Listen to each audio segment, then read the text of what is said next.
ส่งกระจายเสียงด้วยระบบ FM Stereo Multiplex ความถี่ 95 เมกะเฮิรตซ์จากอาคารห้องส่งเลขที่ 113 หมู่ที่ 10 ตำบลบ้านกลาง อำเภอเมืองจังหวัดลำพูน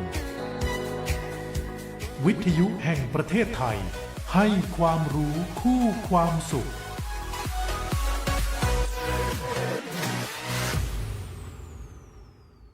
รวมมือมาประหยัดกันน้ำมันที่มีก็จะพอใช้ ช่วยกันเพื่อประหยัดไฟช่วยชาติช่วยไทยพลังงานพอเพียงรวมมือมาประหยัดกันน้ำมันที่มีก็จะพอใช้ ช่วยกันเพื่อประหยัดไฟช่วยชาติช่วยไทยพลังงานพอเพียงช่วยกันอย่างมีน้องให้จำให้มันไม่ฟุ่มเฟือยโดยพลันน้ำมันขึ้นราคาชาติจะรุ่งเรืองไม่สิ้นเปลืองหนักหนาไฟฟ้ามีค่าอย่าใช้เกินจำเป็นร่วมมือมาประหยัดกันน้ำมันที่มีก็จะพอใช้ช่วยกันเพื่อประหยัดไฟช่วยชาติช่วยไทยพลังงานพอเพียงร่วมมือมาประหยัดกันน้ำมันที่มีก็จะพอใช้ช่วยกันเพื่อประหยัดไฟช่วยชาติช่วยไทยพลังงานพอเพียง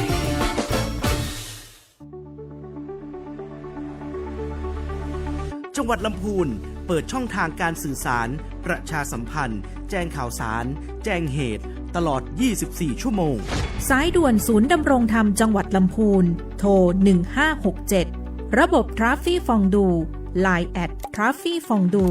และหากประชาชนพบเห็นการมั่วสุมหรือพฤติการที่อาจก่อให้เกิดความไม่สงบสามารถโทรแจ้งได้ที่สายด่วนตำรวจ 191 หรือที่ทำการปกครองจังหวัดลำพูนโทร 053-511-017 รวมพลังสร้างการมีส่วนร่วมของประชาชนในการพัฒนาจังหวัดลำพูนโดยให้เจ้าหน้าที่รัฐนำปัญหาไปสู่การแก้ไขลำพูนไม่ลำพังรวมพลังเพื่อลำพูน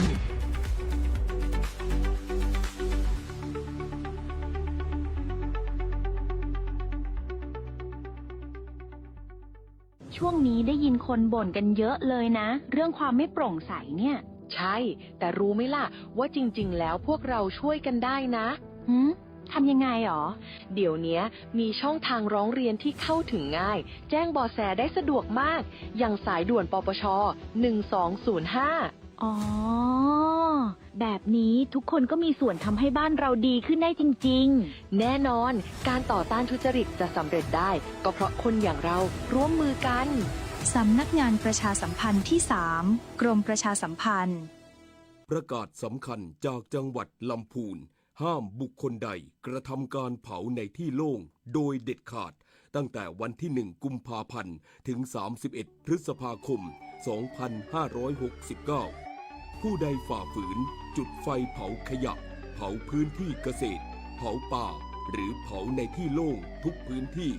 มีความผิดตามกฎหมายถูกจับและปรับจริงและหากเจ้าหน้าที่รัฐผู้ใดเพิกเฉยไม่ดำเนินการระงับเหตุหรือละเว้นการปฏิบัติหน้าที่ถือว่ามีความผิดด้วยเช่นกันไผ่เผาโดนยับไผ่เพิกเฉยมีความผิดนะเจ้าถ้าพี่น้องบ้านเฮาหันไผ่จุดไฟเผาตังใดแจ้งได้ที่กำนันป้อหลวงบ้านนายกองค์การบริหารส่วนตำบลนายกเทศมนตรีหรือนายอำเภอในพื้นที่ของท่านได้ทันทีนะเจ้าหรือโทรแจ้งได้ที่ศูนย์บัญชาการเหตุการณ์จังหวัดลำพูน053-562-963 หรือสายด่วน 191 ได้ตลอด24 ชั่วโมงหรือแจ้งเบาะแสการเผาด้วยการถ่ายภาพพร้อมแชร์โลเคชั่นส่งไปที่แพลตฟอร์มแจ้งปัญหาและติดตามการแก้ไขปัญหาของจังหวัดลำพูนฟราฟฟี่ฟองดูหรือเพจ Facebook ศูนย์ดำรงธรรมจังหวัดลำพูนด้วยความปรารถนาดีจากศูนย์อำนวยการป้องกันและแก้ไขปัญหาไฟป่าหมอกควันและฝุ่นละอองขนาดเล็กจังหวัดลำพูน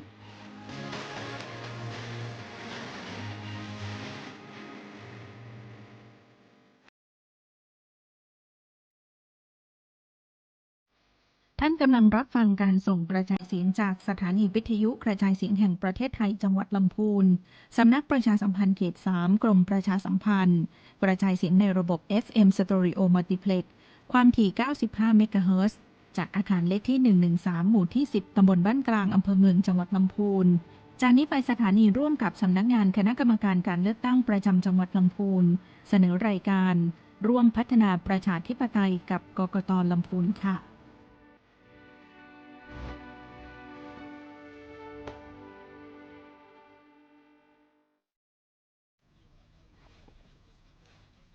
ครับสวัสดีครับท่านผู้ฟังที่เคารพนะครับผมท่านอยู่กับรายการร่วมพัฒนาประชาธิปไตยกับกกต.จังหวัดลำพูนนะครับออกอากาศทางสถานีวิทยุกระจายเสียงแห่งประเทศไทยจังหวัดลำพูนหรือสวท.ลำพูนนะครับ FM 95 เมกะเฮิรตซ์นะครับออกอากาศเป็นประจำนะครับทุกวันอังคารนะครับเวลา 8 นาฬิกาหลังเคารพธงชาติถึง 9 นาฬิกานะครับวันนี้นะครับกับผมนะครับนายปรีดา ลาคามีนะครับพนักงานการเลือกตั้งชำนาญการนะครับผมอยู่กับนายศักดา สกุลโกศลนะครับผมรองผู้อำนวยการสำนักงานคณะกรรมการการเลือกตั้งจังหวัดลำพูนครับผมก็สวัสดีครับครับสวัสดีครับนะครับชื่อเล่นรองเอนะครับผมวันนี้นะครับเราจะมีเนื้อหาสาระนะครับที่เกี่ยวข้องกับงานของกกต.ลำพูนนะรวมถึงการส่งเสริมความรู้นะครับการปกครองในระบบประชาธิปไตยนะครับให้กับท่านผู้ฟังได้รับฟังกันนะครับท่านรองเอครับครับผมครับตอนนี้นะครับทางกกต.ลำพูนของเรานะครับเรามีกิจกรรมหรือว่า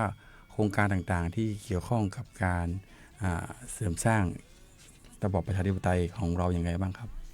ช่วงนี้ใช่ไหมครับช่วงนี้เราก็จะมีกิจกรรมเนาะเรื่องของการประเมินมาตรฐานสสปชตปีพศ2569เนาะครับผมซึ่งเราก็จะทำกันทุกปีนะฮะปีที่แล้วก็มีเนาะปีที่แล้วเราก็มีอยู่4แห่งนะครับมีการประเมินมาตรฐานสสปชตแล้วก็จะมีการประกวดสสปชตต้นแบบระดับจังหวัดเนาะครับก็คือสสปชตของเราก็คือศูนย์ส่งเสริมพัฒนาประชาธิปไตยเนาะครับก็จะมีอยู่ทุกตำบลครับมีอยู่51ศูนย์51ตำบลจังหวัดลำพูนเลยครับจังหวัดลำพูนมี51ตำบลเราก็จะมีศูนย์ทั้งหมด51ศูนย์ครับเราก็จะนำศูนย์ต่างๆเนี่ยมาอบรมให้ความรู้เกี่ยวกับกระบวนการการเลือกตั้งครับความรู้เกี่ยวกับพลเมืองครับความรู้เกี่ยวกับการปกครองในระบอบประชาธิปไตยอันมีพระมหากษัตริย์ทรงเป็นประมุขเนาะแล้วก็เมื่อเราอบรมแล้วเนี่ยเราก็จะให้ศูนย์สสปชตเนี่ยเข้าไปทำกิจกรรมในพื้นที่ในช่วงที่มีการเลือกตั้งเนาะครับไม่ว่าจะเข้าไปเป็นกรรมการประจำหน่วยเลือกตั้งนะฮะไม่ว่าจะเป็นผู้สังเกตการเลือกตั้งนะหรือว่าเป็นการประชาสัมพันธ์เกี่ยวกับการเลือกตั้งในครั้งนั้นๆนะฮะอย่างการเลือกตั้งไม่ว่าจะเป็นท้องถิ่นหรือระดับชาติที่ผ่านมาเนาะกรรมการศูนย์ส่งเสริมพัฒนาประชาธิปไตยเนี่ยของเราก็จะมีส่วนร่วมทุกครั้งกับการเลือกตั้งนะฮะเมื่อเราทำกิจกรรมแล้วเนี่ยเราก็จะมีการประเมินมาตรฐานเนาะก็เป็นที่มาว่าเราจะมีการประเมินมาตรฐานสสปชตประจำปีพศ2569นะฮะเมื่อประเมินมาตรฐานเสร็จแล้วเนี่ยเราก็จะมีการประกวดอีกนะเขาเรียกว่าสสปชตต้นแบบระดับจังหวัดเมื่อเราได้ระดับจังหวัดแล้วก็จะมีส่งไปประกวดต่อใช่ไหมฮะใช่ครับก็ส่งไปในระดับประเทศต่อไปครับผมครับซึ่งการประเมินมาตรฐานเนี่ยเรามีหลักเกณฑ์ยังไงบ้างครับก็ใช้มาตรฐาน5 กนะครับ5 กเหมือนที่เคยประเมินมาปีที่แล้วนะครับก็คือกิจกรรมนะฮะกแรกนะครับก็คือก2ก็จะเป็นกลุ่มนะก3ก็จะเป็นกฎกติกาข้อตกลงกที่4ก็จะเป็นกรรมการกที่5ก็จะเป็นกองทุนนะครับผมก็จะมีเราจะมีการแต่งตั้งคณะกรรมการนะประเมินมาตรฐานสสปชตระดับจังหวัดขึ้นมานะครับก็เดี๋ยวเราก็จะคุยถึงรายละเอียดต่อไปนะครับอันนี้เราจะมาคุยถึงเรื่องการประกวดสสปชตต้นแบบระดับจังหวัดก่อนนะครับผมโดยการประกวดสสปชตต้นแบบระดับจังหวัดเนี่ยครับผมในปีนี้เราก็จะมีกลุ่มเป้าหมายนะครับที่เป็นสสปชตที่ผ่านการประเมินมาตรฐานนะฮะของปี2568จำนวนอยู่4แห่งด้วยกัน ปีที่แล้วมีการประเมินมาตรฐานสสปชตไปแล้ว ครับ4 แห่ง แล้วก็มีศูนย์4 แห่ง 4 แห่ง ที่ผ่านการประเมิน ที่ผ่านการประเมินนะฮะ ครับผม เราก็จะนำทั้ง4ศูนย์ของปีที่แล้วนะก็เรามาประกวดกันอีกครั้งหนึ่ง เอามาประกวดนะฮะ ว่าศูนย์ไหนจะเป็นสสปชตต้นแบบระดับจังหวัดในปีนี้นะครับ ก็จะเป็นตัวแทนของจังหวัดลำพูนเข้าไปประกวดในระดับของประเทศนะฮะครับก็4ศูนย์นั้นกล่าวก็จะประกอบด้วยนะครับก็คือ1ก็คือสสปชตท่าประดุกอำเภอแม่ทานะครับ2ก็จะเป็นสสปชตท่าตุ้มอำเภอป่าซาง3นะฮะสสปชตเหล่ายาวอำเภอบ้านโฮ่งนะครับ4ก็จะเป็นสสปชตลีอำเภอลีนะฮะทั้ง4แห่งนี้ก็เราก็จะมีกิจกรรมการประกวดสสปชตต้นแบบระดับจังหวัดต่อไปนะครับครับผมเมื่อวันที่15นะครับพฤษภาคมที่ผ่านมานะเรามีการประชุมนะฮะประชุมคณะกรรมการที่เรียกว่าคณะกรรมการสำหรับการประกวดนะฮะสสปชตต้นแบบระดับจังหวัดด้วยกันนะครับแล้วเมื่อเราประชุมเสร็จเรียบร้อยแล้วนะครับเราก็จะมีการลงพื้นที่นะฮะลงพื้นที่ที่จะไปตรวจเยี่ยมสสปชตทั้ง4แห่งด้วยกันนะท่านรองครับวันนั้นประชุมเนี่ยเราประชุมในเรื่องของหลักเกณฑ์เนาะหลักเกณฑ์การให้คะแนนหลักเกณฑ์การให้คะแนนสสปชตต้นแบบเนาะฮะครับผมแล้วก็จะมีรายละเอียดว่าเราจะไปตรวจนะฮะเราจะไปตรวจศูนย์ส่งเสริมพัฒนาประชาธิปไตยนะฮะวันที่เท่าไหร่นะฮะเราจะมีกำหนดการลงไปตรวจเยี่ยมพื้นที่สสปชตเนี่ยทั้ง4แห่งเนี่ยวันที่4กับวันที่5มิถุนายนที่จะถึงนี้นะครับผมก็คือไปตรวจเยี่ยมศูนย์เนาะตรวจเยี่ยมศูนย์นะฮะไปดูศูนย์ว่ามีที่ตั้งเป็นยังไงบ้างนะฮะแล้วให้คณะกรรมการได้ไปสอบถามนะฮะสอบถามคณะกรรมการว่าที่ผ่านมาเราได้ทำกิจกรรมต่างๆเป็นยังไงบ้างมีปัญหาอุปสรรคอะไรไหมนะฮะครับผมเพราะว่าศูนย์แต่ละศูนย์เนี่ยก็จะดำเนินกิจกรรมอาจจะไม่เหมือนกันทีเดียวเนาะใช่ครับแล้วแต่ตามบริบทของแต่ละพื้นที่นะฮะว่าแต่ละศูนย์จะไปทำกิจกรรมส่งเสริมความรู้ประชาธิปไตยในด้านไหนยังไงนะครับแล้วแต่ชุมชนนะครับบางศูนย์ก็จะไปเน้นเรื่องของการลดจำนวนบัตรเสียเนาะบางศูนย์ในพื้นที่ที่มีจำนวนบัตรเสียเนี่ยจำนวนมากนะฮะศูนย์ส่งเสริมพัฒนาประชาธิปไตยของเราก็จะไปเน้นเรื่องของการลดจำนวนบัตรเสียว่าการกระบาดในบัตรเลือกตั้งยังไงไม่ให้เป็นบัตรเสียนะฮะแล้วก็ที่ผ่านมาก็ช่วยลดจำนวนบัตรเสียลงได้เป็นจำนวนมากนะฮะเราก็จะมีสื่อนะฮะมีสื่อที่แบบว่าเป็นบัตรเลือกตั้งจำลองบัตรตัวอย่างเนาะบัตรตัวอย่างรวมถึงกระดานการกาบัตรนะฮะเราก็จะทำแล้วก็ตัวอย่างบัตรดีบัตรเสียเนาะครับตัวอย่างบัตรดีบัตรเสียนะฮะก็จะมีกระดาษแล้วก็มีปากกาเคมีเอาไว้สำหรับให้ผู้สูงอายุนะไว้สำหรับฝึกทดลองกากบาทนะฮะกากบาทนะครับกาในช่องที่แบบสมควรจะต้องกาจริงๆนะไม่ใช่ว่าไปกาที่ตัวเลขให้ไปกาที่ช่องให้กับกากบาทแล้วสามารถใช้แปรงลบได้นะเวลาเรากาผิดอะไรเงี้ยคือบางคนเขาก็สับสนเนาะนานๆเลือกตั้งทีนะครับกาตรงไหนอะไรเงี้ยครับใช่ครับบางคนเข้าใจผิดว่าเป็นการทำเครื่องหมายถูกมาตลอดซะด้วยซ้ำเพราะว่าไม่มีใครไปเน้นย้ำว่าอย่างเงี้ยคือถูกแล้วนะผิดแล้วนะเงี้ยแต่ถ้าเกิดเราไปในที่ชุมชนนะฮะในบางพื้นที่ยังมีความสับสนอยู่ครับเราก็จะไปให้ความรู้เนาะให้ความรู้ที่ถูกต้องว่ากระบวนการเลือกตั้งเนี่ยต้องใช้วิธีการกากบาทเท่านั้นนะฮะแล้วก็กากบาทในช่องที่เขาให้กากบาทนะไม่ใช่ไปกาทับหมายเลขเนาะครับผมนี่ฮะก็ที่เราจะลงพื้นที่กันนะครับก็จะมีวันที่4เนี่ยในช่วงเช้านะเราจะวันที่4เดือนไหนฮะ4เดือนมิถุนายนเดือนมิถุนายนเดือนหน้านะเดือนหน้านะครับเราจะลงพื้นที่ที่สสปชตตาประดุกนะครับท่าประดุกเนาะท่าประดุกอำเภอแม่ทานะครับผมส่วนในช่วงบ่ายนะ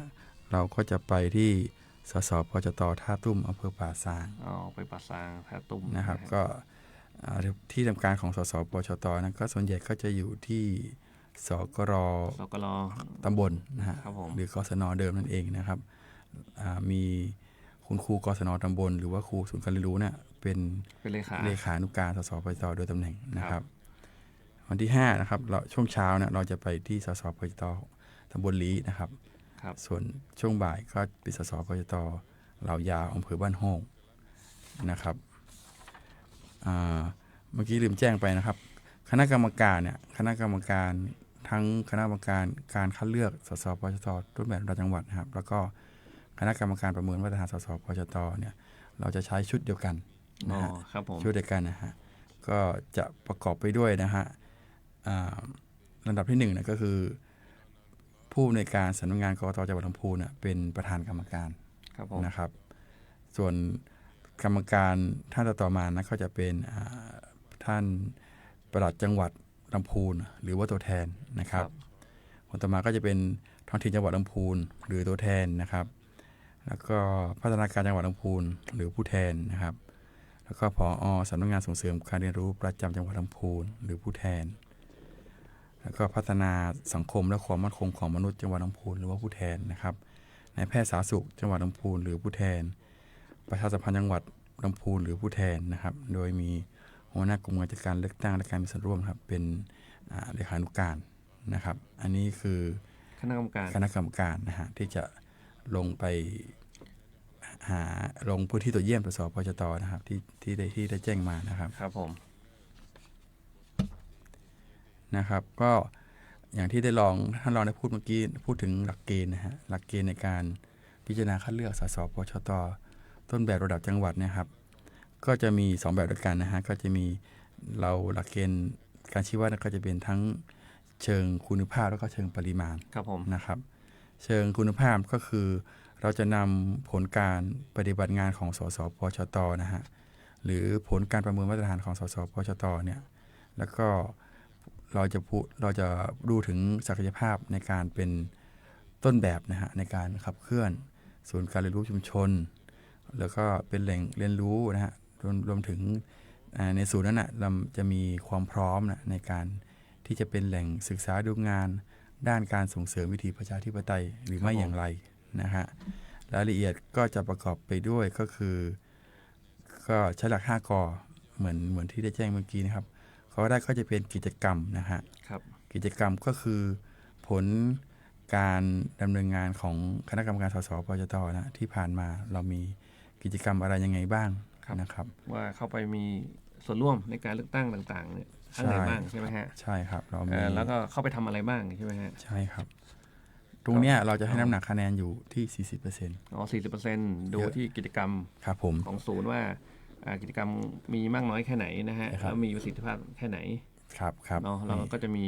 ตัวเลขสถิติเนาะเอาไปดูกันนะฮะครับส่วนกอที่2นะครับก็จะเป็นกอที่เรียกว่ากลุ่มนะฮะกลุ่มก็คือการทำงานร่วมกันของเครือข่ายในนามสสปจตนะครับก็จะมีการทำงานร่วมกันอย่างไรมีภาคีเครือข่ายอื่นมาร่วมด้วยหรือไม่คือนอกจากมีศูนย์แล้วเนี่ยศูนย์เนี่ยก็ต้องไปทำงานร่วมกับกลุ่มอื่นนะฮะเครือข่ายเนาะในพื้นที่ใช่ครับไม่ว่าจะเป็นอสม.นะฮะหรือพวกของอสปช.อาสาพัฒนาชุมชนอะไรอย่างเงี้ยครับผมคือเราได้ทำงานร่วมกันกับเครือข่ายในพื้นที่บ้างหรือไม่อย่างไรนะฮะตรงนี้เราจะให้น้ำหนักอยู่ที่30%นะครับส่วนกอที่3ก็จะเป็นกฎกติกานะฮะก็คือการปฏิบัติตามกฎกติการะเบียบและจรรยาบรรณนะที่เราได้กำหนดไว้ว่าอย่างไรนะครับตรงนี้เราให้น้ำหนัก10%นะฮะข้อที่4ก็จะเป็นตัวของกรรมการนะฮะก็จะดูถึงความพร้อมนะศักยภาพนะฮะในการเป็นกรรมการสสปจตนะครับกรรมการศูนย์เนี่ยมีความพร้อมในการที่จะทำงานหรือไม่นะฮะทำงานในศูนย์เพราะว่าศูนย์เนี่ยขับเคลื่อนด้วยกรรมการเนาะครับก็คือเป็นผู้ที่มีจิตอาสาผู้ที่มีจิตสนุสานะครับก็คือมีใจพร้อมที่จะทำงานไม่มีค่าตอบแทนเนาะเราไม่มีค่าตอบแทนนะครับก็ต้องเป็นเรื่องของใจล้วนๆเนาะครับเพราะว่าถ้าใครไม่พร้อมนี่ก็ศูนย์ก็จะไม่มีการขับเคลื่อนเนาะใช่ครับก็ต้องมีความสมัครสมานสามัคคีกันในกลุ่มของการเวลาไปทำกิจกรรมก็ทำร่วมกันครับผมนะครับผม ส่วนข้อสุดท้ายก็จะเป็นในเรื่องของกองทุนนะฮะก็จะพูดถึงทุนทางสังคมสถานที่ตั้งแหล่งทุนนะฮะหรือว่าการทำงานโดยบางสิ่งบางอย่างอาจจะต้องขับเคลื่อนโดยใช้เงินงบประมาณนะนิดหนึ่งนะครับครับผมแล้วก็อีกหลักหนึ่งที่เราจะใช้หลักเกณฑ์ในการพิจารณาก็จะเป็นเชิงปริมาณนะฮะก็คือในเรื่องของจำนวนผู้มีสิทธิ์เลือกตั้งจำนวนบัตรเสียจำนวนเรื่องร้องเรียนทุจริตการเลือกตั้งนะฮะว่าในแต่ละสสปจตในศูนย์เนี้ยในตำบลเนี้ยมีจำนวนผู้มีสิทธิ์เลือกตั้งนะแล้วก็มีผู้มาใช้สิทธิ์เลือกตั้งนะมีเปอร์เซ็นต์ผู้มาใช้สิทธิ์เลือกตั้งสูงขึ้นหรือไม่อย่างไรมีจำนวนบัตรเสียเยอะหรือเปล่านะเนี่ยเรารวมถึงเรื่องร้องเรียนนะฮะว่าเรามีการร้องเรียนการทุจริตการเลือกตั้งการใช้สิทธิ์ขายเสียงในพื้นที่หรือไม่นะครับครับผมนะเมื่อเรานำคณะกรรมการนะเขาเรียกสสปจตต้นแบบในลงพื้นที่ตรวจเยี่ยมสสปจตทั้ง4แห่งนะฮะในวันที่4และ5มิถุนายนเรียบร้อยแล้วนะครับผมเราก็จะมีการประชุมนะฮะประชุมอันนี้ก็เป็นการประชุมคัดเลือกเพื่อตัดสินละนะฮะเราจะมีการประชุมกรรมการอีกครั้งหนึ่งในวันที่10มิถุนายน2569ที่กกตจังหวัดลำพูนนะเพื่อพิจารณาว่าศูนย์ทั้ง4แห่งเนี้ยศูนย์ไหนก็จะได้รับรางวัลดีเด่น1รางวัลนะฮะส่วนอีก3ศูนย์ก็จะเป็นรางวัลชมเชยนะครับสำหรับรางวัลดีเด่นนะเราก็จะมีการมอบโล่ประกาศเกียรติคุณนะฮะแล้วก็เกียรติบัตรให้ด้วยนะฮะส่วนทั้ง3รางวัลชมเชยก็จะได้รับเกียรติบัตรนะฮะเราจะนำไปมอบให้นะฮะในวันที่ประชุมกิจกรรมนะในเรื่องที่เรียกว่ารวมพลคนสสปจตนะฮะในวันที่7กรกฎาคมณโรงแรมแกนปานะฮะวันที่7เราจะมีการประชุมเนาะเขาเรียกว่าอะไรมาพบปะสังสรรค์กันพบปะสังสรรค์นะฮะแลกเปลี่ยนประสบการณ์การเรียนรู้ของการขับเคลื่อนกิจกรรมของศูนย์ส่งเสริมพัฒนาประชาธิปไตยนะฮะของทั้ง51ศูนย์ใช่ไหมฮะครับเราจะนำ4ศูนย์ที่เป็นต้นแบบนะเราจะนำมาร่วมเป็นคล้ายๆกับแม่งานนะฮะเป็นต้นแบบมีการจัดบูธนะฮะโชว์ต่างๆของแต่ละศูนย์แล้วก็เชิญทั้งศูนย์ที่เหลือทั้ง47ศูนย์เนี่ยมาเรียนรู้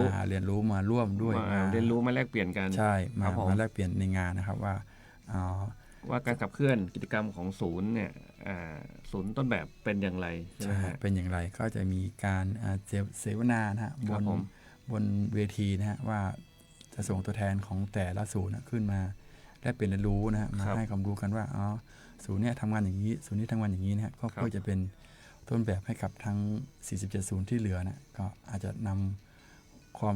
ข้อคิดดีๆนำไปปรับใช้ที่ศูนย์ของท่านนะครับก็พูดถึงปัญหาการปฏิบัติงานเนาะครับวิธีการแก้เขาทำกันยังไงนะฮะวันที่7เนี่ยนอกเหนือจากที่เราจะมีการจัดกิจกรรม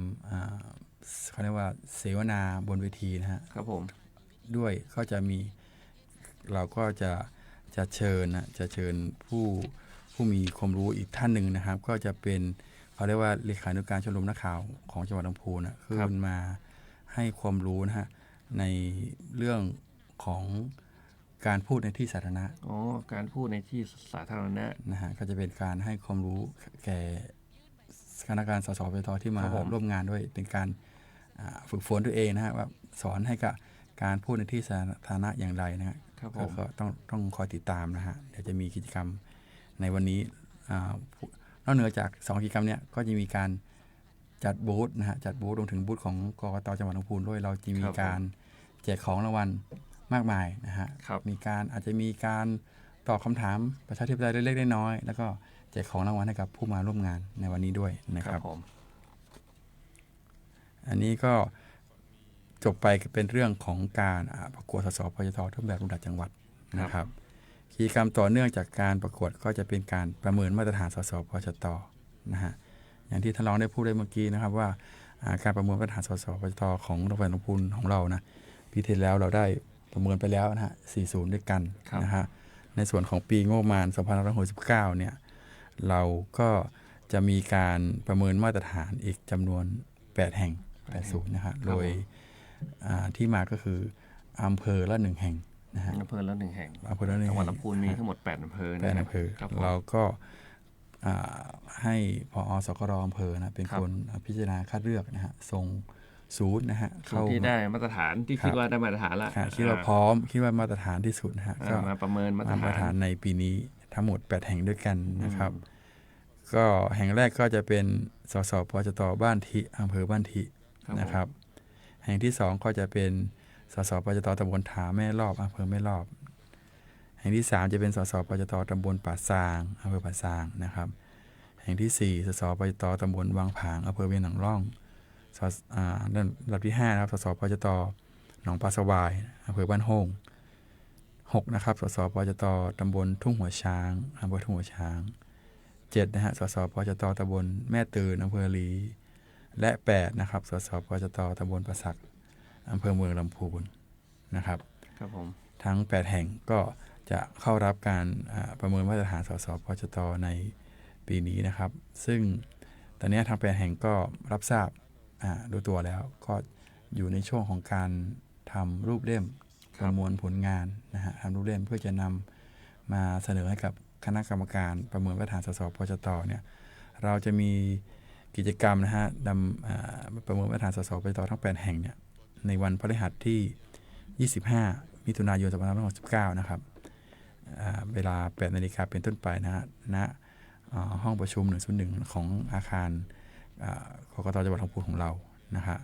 โดยให้สสปจต.ทั้ง8 แห่งเนี่ยเราจะส่งตัวแทนนะฮะขึ้นมานำเสนอผลงานแห่งละ5 คนนะฮะในวันนั้นนะฮะวันนั้นก็คือทั้ง8 แห่งก็จะมานำเสนอผลงานพรีเซนต์ผลงานให้กับคณะกรรมการได้ทำการประเมินนะฮะในวันที่25นะครับก็วันเดียวก็เสร็จสิ้นเลยนะฮะแล้วก็หลังจากวันนั้นปุ๊บก็คณะกรรมการก็จะมีการประชุมรวบรวมคะแนนนะแล้วก็ทำการประเมินว่าศูนย์ไหนได้ผ่านเกณฑ์มาตรฐานระดับอะไรยังไงบ้างนะครับก็จะมีการประกาศให้กับท่านคณะกรรมการสสปจต.ทั้งหลายแหละได้รับทราบก็คือในวันที่1 กรกฎาคม 2569นะครับคราวนี้ในวันที่7นะฮะวันที่7วันที่ได้แจ้งเพิ่งเมื่อสักครู่นะครับที่โรงแรมแกรนด์ปานะครับสสปจต.ที่ผ่านมาตรฐานทั้ง8 แห่งเนี่ยเราก็จะมีการมอบใบประกาศนะมอบใบประกาศให้กับท่านในวันนั้นด้วยนะในกิจกรรมในวันนั้นด้วยนะครับอันนี้นะฮะก็จะเป็นกิจกรรมนะฮะการของโครงการสสปจต.ประจำปีงบประมาณ 2569นะครับเราจะมี2 กิจกรรมหลักใหญ่ๆด้วยกันก็คือการประเมินมาตรฐานสสปจต.รวมถึงการประกวดสสปจต.ต้นแบบนะครับเมื่อกี้นะครับลืมแจ้งไปนิดนึงนะครับก็กิจกรรมย่อยของสสปจต.นะก็จะมีกิจกรรมขับเคลื่อนหมู่บ้านรณรงค์นะฮะไม่ขายเสียงด้วยนะครับจำนวน8 หมู่บ้านด้วยกันถามว่า8 หมู่บ้านนี้มาจากไหนนะครับเราก็จะให้8 หมู่บ้านในจำนวน8 ตำบลที่เข้ารับการประเมินมาตรฐานสสปจต.เนี่ยนะครับก็เราจะแจ้งให้กับทำหนังสือนำเรียนท่านนายอำเภอนะครับให้คำช่วยในการคัดเลือกหมู่บ้านรณรงค์ไม่ขายเสียงเนี่ยในตำบลนะฮะทั้ง8 ตำบลที่ได้กล่าวมานะว่าคัดเลือกมา1 หมู่บ้านนะฮะจะเป็นหมู่บ้านที่เข้าร่วมกิจกรรมรณรงค์ไม่ขายเสียงนะประจำปีงบประมาณ 2569นะครับในครั้งนี้ด้วยนะครับอันนี้ก็กิจกรรมที่เสริมต่อเนื่องเข้ามานะครับจากต่อเนื่องจากการประเมินมาตรฐานสสปจต.นะครับเพราะปีที่ผ่านมาของเราก็มีเนาะหมู่บ้านไม่ขายเสียงเนี่ยนะครับปีที่แล้วเราก็จะมีแต่ว่าเราใช้เป็นกิจกรรมในการคัดเลือกอีกรูปแบบหนึ่งนะฮะเราจะให้คัดเลือกผ่านประธานสสปจต.ระดับตำบลมีการประชุมร่วมกันว่าในตำบลของเราเนี่ยเราจะคัดเลือกหมู่บ้านไหนที่มีความพร้อมมีศักยภาพนะในการเข้าร่วมกิจกรรมหมู่บ้านรณรงค์ไม่ขายเสียงจำนวนตำบลละ1 หมู่บ้านนะครับปีที่แล้วเราก็คัดเลือกไปแล้วนะครับดำเนินกิจกรรมไปแล้ว51 หมู่บ้านด้วยกันครับผมนะส่วนปีนี้ก็จะดำเนินกิจกรรม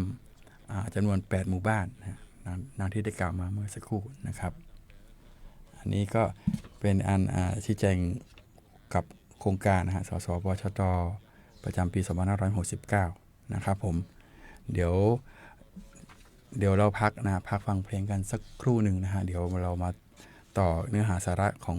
กกต.จังหวัดลำพูนต่อไปในช่วงที่ 2 ของรายการนะครับผมครับสวัสดีครับครับสวัสดีครับ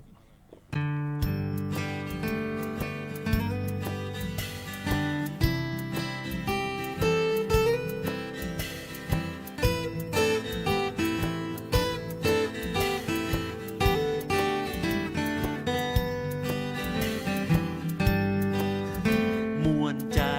ม่วนอกม่วนใจหาริปุ่นใจม่วนใจละปูเมืองเก่าห่มใต้ใบบุญเมืองนี้มีน้ำละปูนลำพูนเก่าเนาวนานปัง300 ปีป่าย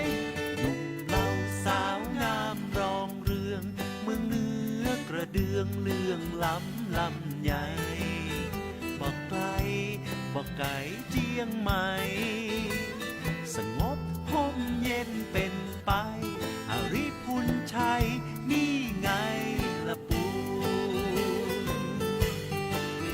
แถวงานส่งน้ำพระธาตุไปวัดพระบาทตากผ้าทำบุญน้ำตกก็เมืองลีละปูเจ้าแม่จามเทวีที่เถิดทูลไว้สาครูบาเจ้าตนบุญครูบาศรีวิจัยเป็นดีใครชวนน้องไปเตอะไปแอวไปซอกจิ้มลำใหญ่พระรอดคลังพระฝ้ายงามน้ำพวงใสเจ้าละปูนพร้อมต้อนรับด้วยน้ำใจมาเร็วไวมาม่วนใจละปู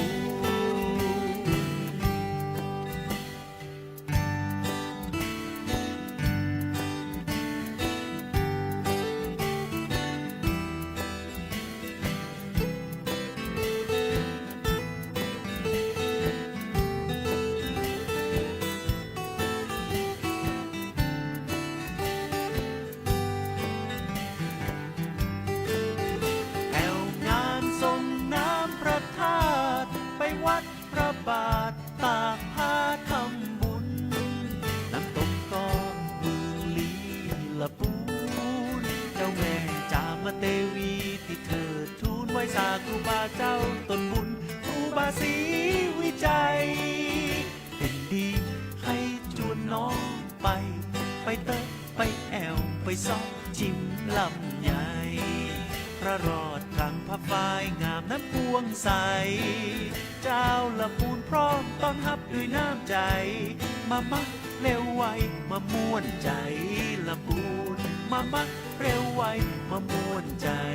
ละปูนมาเร็วไวมาเป็นขวัญใจคนละปูน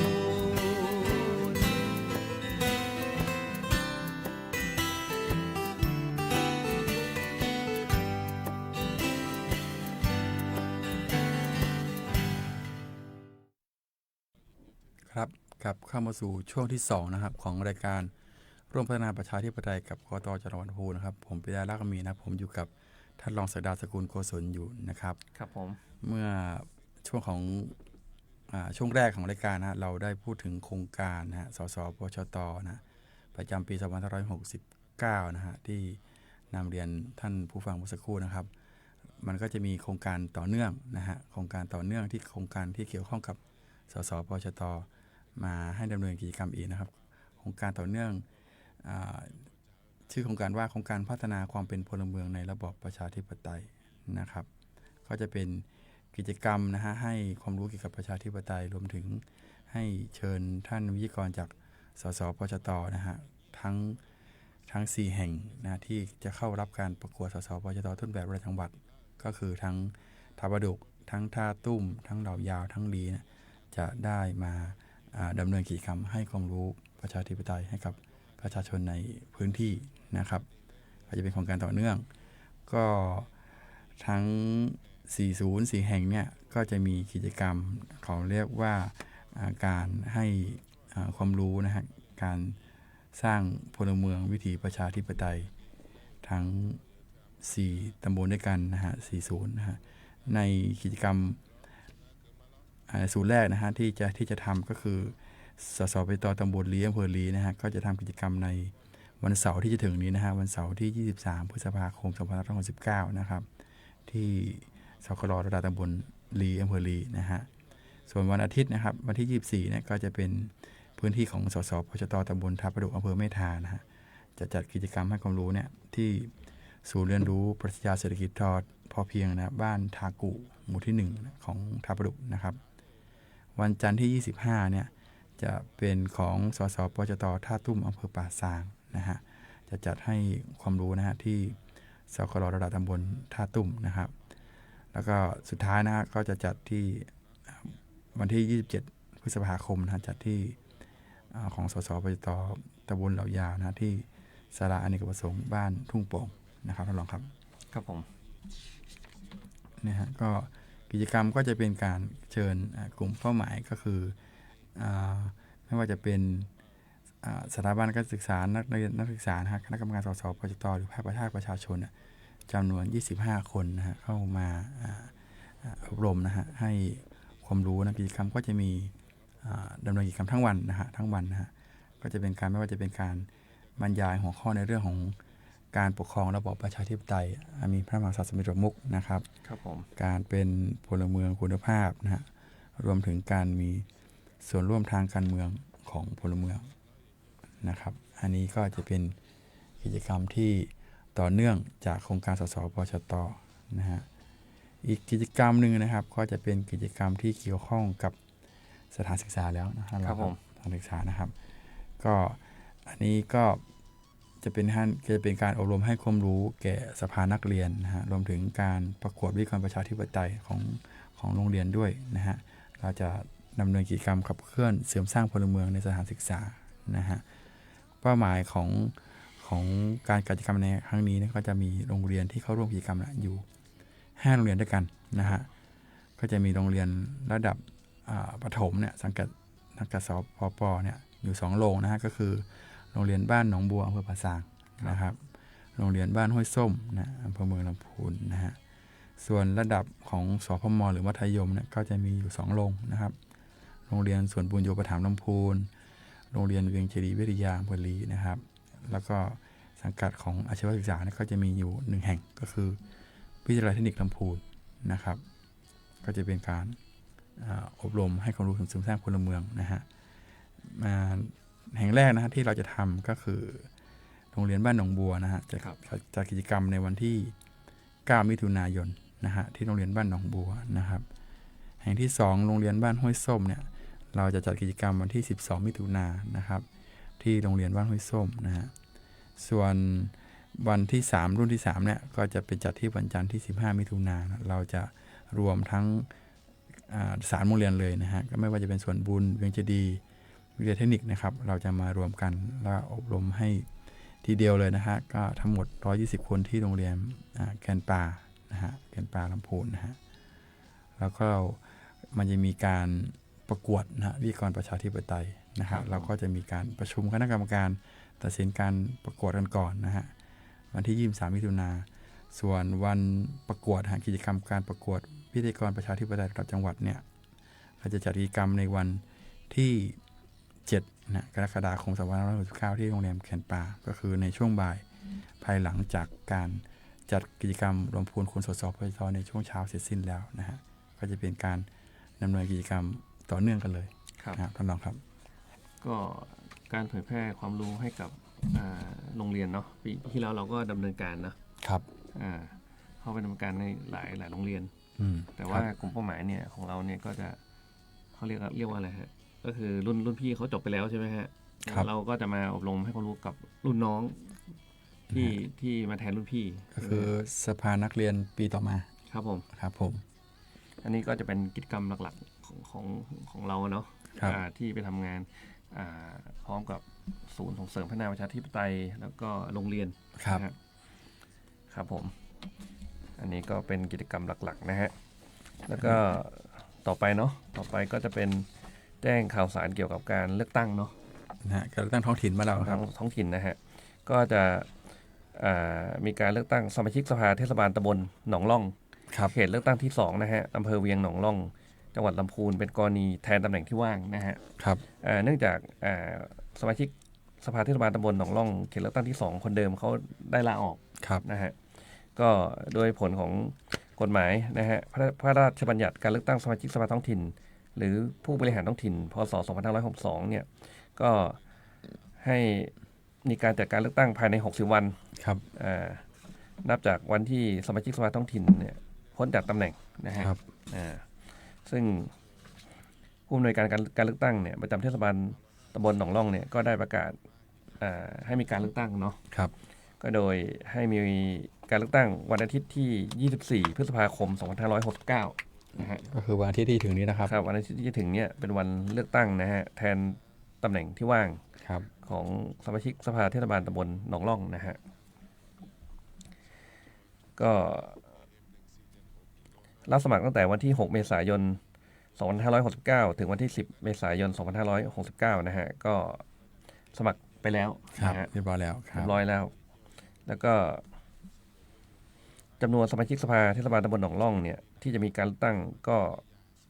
มีทั้งสิ้นจำนวน1คนนะครับรอบนี้นะฮะ1คนเพราะปกติเทศบาลเนี่ยถ้าเป็นกรณีครบวาระเนาะ 6 คน เขตเลือกตั้งละ6คน ครับ นะฮะ2เขตก็12คน ครับ แต่รอบนี้เนื่องจากเป็นกรณีแทนตำแหน่งที่ว่าง1ตำแหน่ง ครับ นะฮะก็เขตเลือกตั้งมีจำนวน1เขตนะฮะก็คือเขตเลือกตั้งที่2เนาะก็จะมีหมู่บ้านต้นพึ่งนะหมู่บ้านวังสะแกงหมู่บ้านท่าหลุกบ้านแพะใต้บ้านวังสะแกงใต้นะฮะอันนี้คือเขตเลือกตั้งนะฮะ ครับผม แล้วก็ผู้สมัครเนี่ยเขาไปสมัครเนี่ยเขาก็จะมีหลักฐานการสมัครเนาะก็จะมีสำเนาบัตรประจำตัวประชาชนเนาะ ครับ เพื่อจะได้ตรวจสอบว่าเป็นคนที่อยู่อาศัยอยู่ในเขตเลือกตั้งหรือไม่นะฮะ ครับ ต้องอยู่ในอาศัยอยู่ในเขตเลือกตั้งติดต่อกันไม่น้อยกว่า1ปีจนถึงวันรับสมัครเนาะ ครับ อันนี้เป็นเรื่องของคุณสมบัติ แล้วก็จะมีสำเนาบัตรประชาชนสำเนาที่เป็นบ้านนะฮะ ครับ คู่กันเอาไว้ตรวจสอบนะแล้วก็มีใบรับรองแพทย์นะฮะ ครับ ว่าไม่เป็นผู้ติดยาเสพติด ครับ นะฮะประมาณนี้แล้วก็จะมีค่าธรรมเนียมการสมัครสมาชิกจำนวน 2,000 บาท ครับ โอ้โหก็เยอะเหมือนกันเนาะ 2,000 บาทนะค่าสมัครเนาะ ครับ แล้วก็จะมีรูปถ่ายเนาะก็ทั้งหมด17รูปเนาะแล้วก็หลักฐานแสดงการเสียภาษีเงินได้บุคคลธรรมดาเป็นเวลาติดต่อกัน3ปีจนถึงปีที่สมัครก็ได้แก่ปีภาษี2566 2567แล้วก็2568ครับ ในกรณีอย่างเงี้ยผู้สมัครต้องยื่นหลักฐานด้วยนะฮะในกรณีที่เป็นผู้ที่ไม่ต้องเสียภาษีเนี่ยก็ต้องมีหลักฐานแสดงด้วยนะฮะ ครับ เพราะโดยปกติเนี่ยเป็นหน้าที่ของคนไทยเนี่ยผู้มีรายได้ต้องเสียภาษีนะฮะยกเว้นรายได้ไม่ถึงเนาะที่พูดมาทั้งหมดนี้ผู้สมัครเนี่ยคือหลังจากวันเลือกตั้งแล้วเนี่ยภายใน90วันเนี่ยผู้สมัครเนี่ยต้องยื่นบัญชีรายรับและรายจ่าย ครับ เกี่ยวกับการเลือกตั้งเนี่ยให้กับผู้อำนวยการการเลือกตั้งประจำจังหวัดลำพูน ครับ นะฮะเพื่อให้ตรวจสอบและประกาศว่าได้ใช้จ่ายค่าใช้จ่ายในการเลือกตั้งเนี่ยเป็นไปตามที่กฎหมายกำหนดนะฮะ ครับ ซึ่งก็จะมีรายรับกับรายจ่ายเนาะรายรับส่วนใหญ่ก็จะเป็นเงินส่วนตัวเนาะเอามา ใช่ครับ เป็นค่าใช้จ่ายในการหาเสียงเลือกตั้ง ครับ ส่วนรายจ่ายหลักๆก็จะมีเนี่ยฮะที่พูดไปเมื่อกี้เนาะก็จะมีเวลาไปถ่ายสำเนาเอกสารต่างๆเนี่ยก็เอามาเป็นค่าใช้จ่ายด้วย ก็ค่าถ่ายเอกสาร ค่าถ่ายเอกสารเนาะ นะฮะ แล้วก็จะมีใบรับรองแพทย์นะ แพทย์ ปกติก็ประมาณ100 บาทเนาะใบรับรองแพทย์นะครับ โดยประมาณนะครับ แล้วก็จะมีค่าถ่ายรูปนะค่าถ่ายรูปก็จะแพงนิดนึงนะฮะเพราะสมัยนี้ร้านถ่ายรูปก็ ครับ เริ่มไม่ค่อยมีแล้วเนาะก็หลายร้อยอ แล้ว ยู่ ก็ค่าสมัครอีกนี่สำคัญที่สุด แล้วก็ค่าสมัคร 2,000 บาท อันนี้ นะฮะ ค่าธรรมเนียมนี่เก็บไปเลยครับ เป็นใบเสร็จค่าธรรมเนียมจากเทศบาลนะครับ ครับ แล้วก็หลักฐานแสดงการเสียภาษีเนาะในกรณีที่ไม่ได้เก็บหลักฐานไว้เนี่ยไปขอที่สรรพากรก็จะมีค่าธรรมเนียมเนาะ ครับ อ่า ค่าทำสำเนานะครับ ค่าสำเนาครับประมาณนี้ก็วันที่3เมษายน2569เนาะคือผกกตเนี่ยประจำเทศบาลหนองล่องเนี่ยได้ประกาศให้มีการเลือกตั้งนะครับ แล้วก็วันที่6ถึงวันที่10เมษายนเนี่ยก็ได้รับสมัครไปละ ครับ จำนวน5วัน ก็มีผู้สมัคร2 คนเนาะก็ไปดูประกาศได้นะฮะประมาณนั้น ก็เหมือนว่าจะไม่รับสมัคร1 คนเนาะใน2 คนเนี่ยเนื่องจากจะขาดคุณสมบัตินะฮะครับก็ประกาศอยู่เบอร์ 1นะฮะเบอร์หมายเลข 2ครับแล้วก็วันที่3 พฤษภาคม 2569นะฮะผ่านมาละก็จะเป็นวันที่มีการแต่งตั้งกรรมการประจำหน่วยเลือกตั้งครับคือตอนนี้ได้มีการแต่งตั้งไปละนะฮะแล้วหลังจากนี้ก็จะมีการอบรมกรรมการประจำหน่วยเลือกตั้งเนาะก่อนวันเลือกตั้งแล้วก็วันที่8 พฤษภาคม 2569ก็จะมีการส่งหนังสือแจ้งเจ้าบ้านนะฮะที่อยู่ในเขตเลือกตั้งครับในหนังสือแจ้งเจ้าบ้านก็จะมีรายละเอียดต่างๆว่าไปใช้สิทธิเลือกตั้งที่หน่วยเลือกตั้งที่ไหนนะฮะครับแล้วก็ ใครบ้างที่มีสิทธิเลือกตั้งในบ้านหลังนั้นเนาะครับแล้วก็วันที่16 พฤษภาคม 2569นะฮะก็จะมีวันสุดท้ายที่จะมีการแต่งตั้งตัวแทนผู้สมัครเนี่ยสามารถแต่งตั้งตัวแทนไปสังเกตการที่หน่วยเลือกตั้งได้นะฮะแต่ต้องทำหนังสือนะฮะแจ้งให้กับผอ.กกต.ก่อนนะฮะครับแล้วก็วันที่17 ถึง 23 พฤษภาคม 2569นะฮะ7 วันก่อนวันเลือกตั้งเนี่ยสามารถแจ้งเหตุที่ไม่อาจไปใช้สิทธิเลือกตั้งนะฮะก็คือในช่วงนี้นะครับในช่วงนี้กรณีที่ผู้มีสิทธิเลือกตั้งนะฮะมีเหตุจำเป็นไม่สามารถไปใช้สิทธิเลือกตั้งในวันอาทิตย์ที่24 พฤษภาคมนี้ได้นะฮะมีเหตุจำเป็นเช่นเจ็บป่วยหรือว่าต้องเดินทางไปปฏิบัติหน้าที่ห่างไกลนะฮะไม่สามารถเนี่ยไม่ใช้สิทธิเลือกตั้งได้ก็สามารถแจ้งเหตุได้นะฮะแจ้งเหตุก็ไปแจ้งที่เทศบาลเนาะที่ทะเบียนเนาะใช่ครับที่สำนักทะเบียนท้องถิ่นนะครับสำนักทะเบียนท้องถิ่นหรือแจ้งผ่านแอปพลิเคชันนะฮะสมาร์ทโหวตเนาะสมาร์ทโหวตของเราของกกต.ก็ได้นะครับสะดวกที่สุดนะครับ7 วันก่อนวันเลือกตั้งนะฮะแล้วก็วันที่24 พฤษภาคมเนี่ยก็คือเป็นวันเลือกตั้งเนาะครับก็สามารถไปใช้สิทธิเลือกตั้ง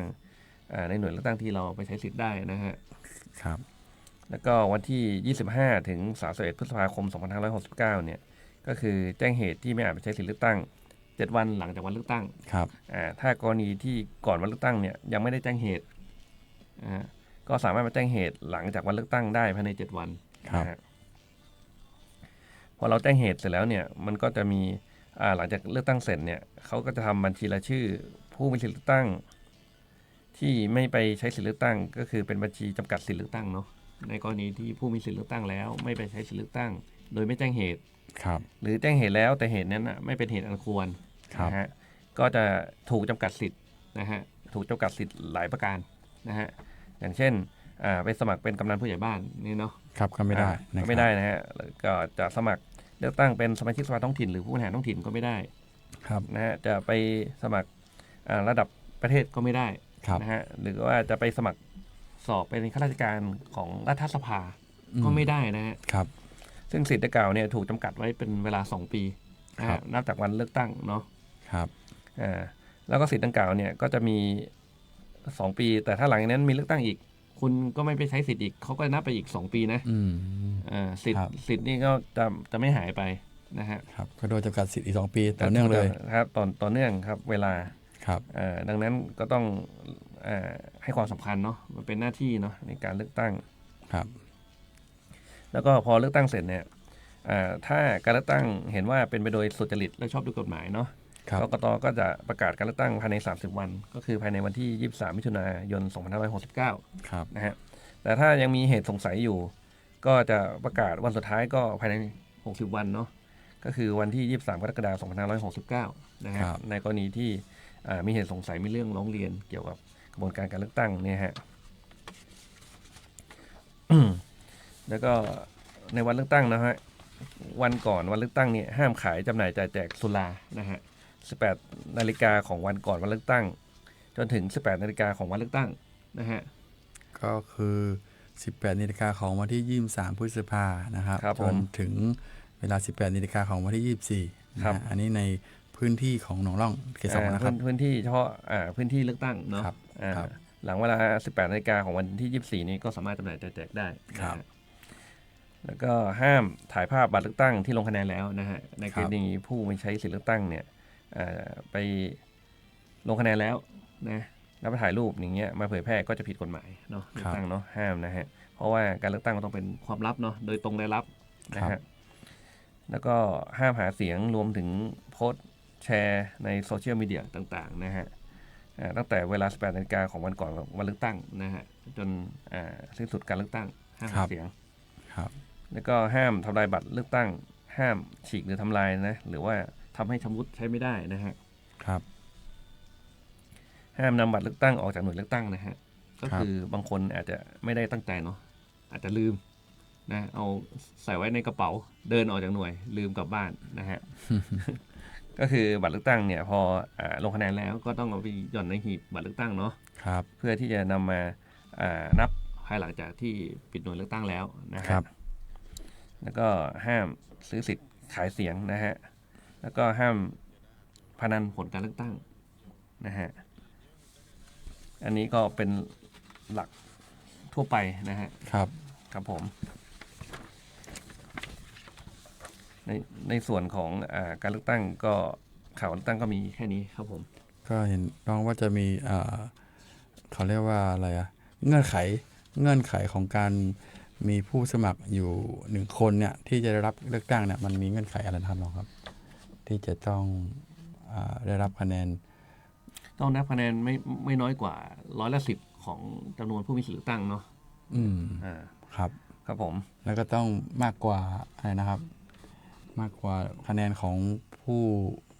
ไม่เลือกผู้สมัครผู้ใดครับไม่ประสงค์เลือกผู้สมัครผู้ใดด้วยครับผมก็เงื่อนไขของการเป็นกรณีที่มีผู้สมัครคนเดียวนะครับก็เห็นรองว่าจะมีข้อห่วงใยต่างๆนะฮะไม่ว่าจะเป็นลักษณะต้องห้ามของมาตรา50อ๋อครับลักษณะต้องห้ามใช่ไหมฮะก็คือผู้สมัครเนี่ยต้องมีคุณสมบัติและก็ไม่มีลักษณะต้องห้ามเนาะคุณสมบัติก็คือมีสัญชาติไทยเนาะอายุตั้งแต่25 ปีขึ้นไปเนาะในกรณีสมัครสมาชิกแล้วก็มีชื่ออยู่ในทะเบียนบ้านในเขตเลือกตั้งมาไม่น้อยกว่า1 ปีจนถึงวันสมัครนะฮะอันนี้เป็นเรื่องของคุณสมบัติส่วนลักษณะต้องห้ามเนี่ยก็จะมีประมาณ25 ข้อนะฮะแต่มีข้อหลักๆเนี่ยที่ห่วงใยส่วนใหญ่ก็จะเป็นเรื่องของเป็นเจ้ามือเจ้าสำนักในการเล่นการพนันนะฮะไม่ว่าจะเป็นเจ้ามือหวยเนาะเจ้ามือไฮโลเจ้ามือไพ่ในกรณีที่เป็นเจ้ามือเจ้าสำนักเนี่ยก็จะเข้าลักษณะต้องห้าม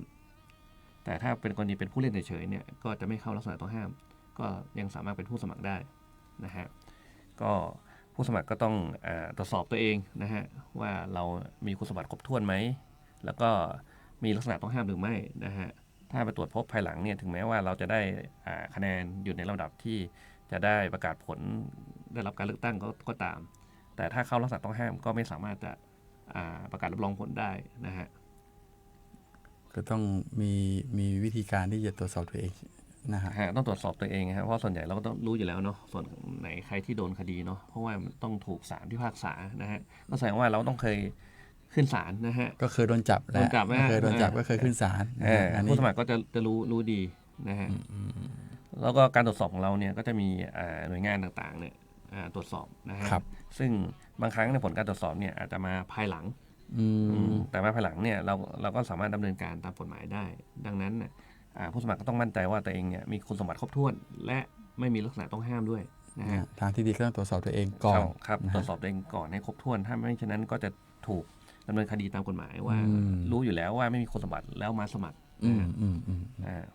อันนี้ก็ต้องระวังให้ดีนะฮะก็ต้องช่วยกันตรวจสอบครับผมครับต้องขอบคุณนะฮะท่านรองศาสตราจารย์สกุลโกศลนะฮะสำหรับข้อห่วงใยในข้อนี้สำหรับคุณสมบัติและก็ลักษณะต้องห้ามของผู้สมัครนะฮะผู้สมัคร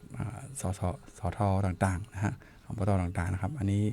ก็จะเป็นข้อห่วงใยของท่านรองนะครับผมก็ขณะนี้นะเวลานะฮะของรายการร่วมพัฒนาประชาธิปไตยกับกกต.จังหวัดลำพูนนะฮะได้หมดลงเรียบร้อยแล้วนะครับก็เดี๋ยวเราก็จะพบกันใหม่นะฮะสำหรับการเสริมสร้างความรู้ประชาธิปไตยนะฮะ ร่วมกันต่อไปนะเดี๋ยวพบกันใหม่เป็นประจำทุกวันอังคารในวันอังคารหน้านะครับ วันนี้ก็ทางผมแล้วก็ทางรองศาสตราจารย์สกุลโกศลนะครับต้องขอลาท่านผู้ฟังไปก่อนนะครับสวัสดีครับ ครับสวัสดีครับ